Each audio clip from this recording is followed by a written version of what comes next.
आपण पाहत आहात महाराष्ट्र वृत्तदर्शन न्यूज, रोखठोक आणि निर्भीड।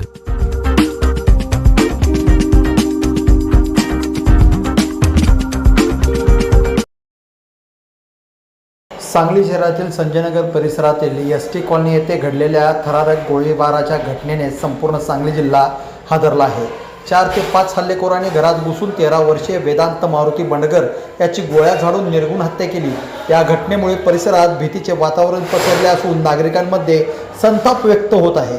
मिळालेल्या प्राथमिक माहितीनुसार वेदांत बंडगर हा स्थानिक हमाल नेत्याचा नातू होता। गुरुवारी रात्री 4 ते 5 जणांच्या टोळीने बंडगर याच्या घरात घुसून गोळीबार केला। या गोळीबारात वेदांत गंभीर जखमी झाला।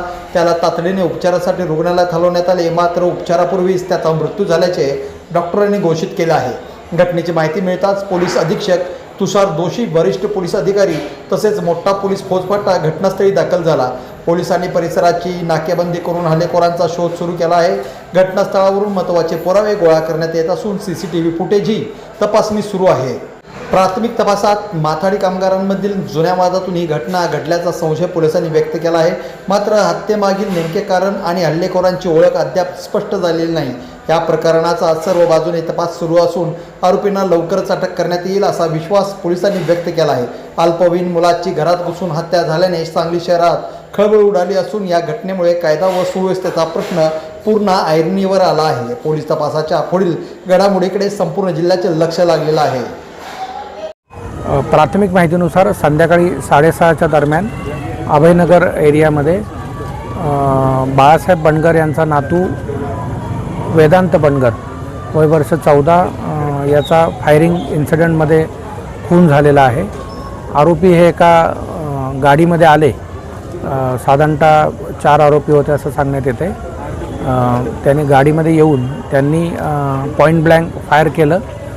पोर्चमध्ये, घराच्या समोरच्या पोर्चमध्ये उजव्या डोळ्यात गोळी झाल्यामुळे त्याचा मृत्यू झालेला आहे। पुढील तपास संजयनगर पोलीस स्टेशन करत आहे।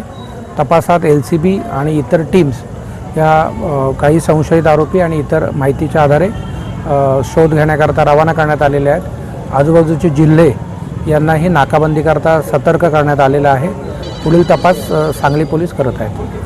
सर, ह्या घटनेमध्ये प्रशासनाने काहीतरी व्यावसायिक रायव्हलरी होती असं प्रथमदर्शनी लक्षात येते, परंतु अजूनही फिर्याद होणं बाकी आहे। फिर्यादच्या आधारे आणि इतर तपासातच मोटिव्ह लक्षात येईल, परंतु प्रथमदर्शनी तसं लक्षात येत आहे।